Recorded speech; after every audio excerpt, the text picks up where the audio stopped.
A coworker drops a passive-aggressive remark. It's a joke with teeth. You feel the blood rush to your face, your heart hammers, yet your throat tightens. You walk away in silence only to replay the perfect comeback for the next 8 hours. You feel weak. But here's the twist. That urge to snap back isn't strength. It's a biological glitch. Today, we aren't just seeking peace. We are installing a high-functioning firewall against emotional malware. Welcome to Simply Psyche. Let us dissect what actually happens in your brain during that agonizing moment. You are not fundamentally flawed, and your silence is not a symptom of cowardice. What you are experiencing is an acute amygdala hijack. For highly sensitive individuals, those whose nervous systems are chronically overstimulated by the relentless noise of modern life, a passive-aggressive comment is not just words. It is processed by your brain as a literal biological threat. When that comment lands, your amygdala, the primitive alarm system, immediately floods your bloodstream with cortisol and adrenaline. It demands immediate action, fight, flight, or freeze. In a corporate setting or a family gathering, it merely drains your social battery and pushes you into empathy fatigue. You start projecting catastrophic outcomes. You worry that if you do not defend your boundaries right here and now, you will lose their respect forever. This hypervigilance is a symptom of a dysregulated nervous system trying to find safety through control. You feel a desperate need to explain yourself, to correct their misunderstanding, or to establish dominance. This is where the trap lies. Your brain craves the dopamine hit of resolution, even if that resolution comes through destructive conflict. It begs you to engage, believing that a reaction will restore your safety. But giving in to this biological demand only narrows your window of tolerance. The realization you must internalize is this. The exhaustion you feel after these encounters is not from the interaction itself, but from your own nervous system burning immense fuel, trying to manage an artificial crisis. To master the art of strategic detachment, we must completely reconstruct how you view the act of non-reaction. Do not think of silence as a white flag of surrender. Instead, imagine your psychological architecture as a highly sophisticated computer network. When someone directs anger, manipulation, or passive aggression towards you, they are essentially trying to upload malicious code into your system.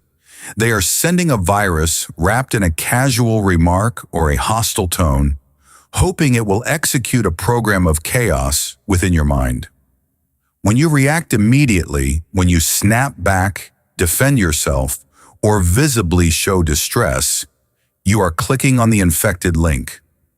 You are downloading their emotional malware directly into your nervous system, allowing their unregulated state to dictate your physiological baseline. Once you become the host for their psychological infection, this is where we activate the emotional firewall. Your emotional firewall doesn't argue with the hacker, it simply drops the connection. When you refuse to react, you aren't just staying quiet, you are denying them access to your internal server. You win by refusing to enter the arena. Implementing this means recognizing that you have zero obligation to host someone else's emotional virus. You look at them, you hear the words, but you consciously decide not to download the payload. You observe the attack with high-functioning stoicism. You recognize that their outburst is merely a data point about their internal weather, not a reflection of your intrinsic value. This is the biological foundation of true detachment. Biologically, constructing this firewall requires you to engage the vagus nerve, the biological brake pedal of your nervous system. When the amygdala screams for a reaction, a deliberate pause activates the parasympathetic response. By keeping your breathing steady and your facial expression neutral, you signal to your brain that there is no actual tiger in the room. You substitute the chaotic spike of adrenaline with the soothing release of acetylcholine, a neurotransmitter that slows the heart rate and clears the mental fog. The society we live in romanticizes the immediate clapback. We are conditioned to believe that setting boundaries always requires a loud confrontation. But for an overthinker, this continuous engagement is a recipe for chronic depletion. Every time you react to a provocation, when you are spending your most valuable currency, your cognitive energy. The provocateur is seeking a specific transaction. They throw a hook, expecting you to bite so they can reel you into their drama. When you simply stare back with calm, analytical detachment, the transaction fails. The silence becomes deafening. The malicious energy they tried to project onto you has nowhere to go.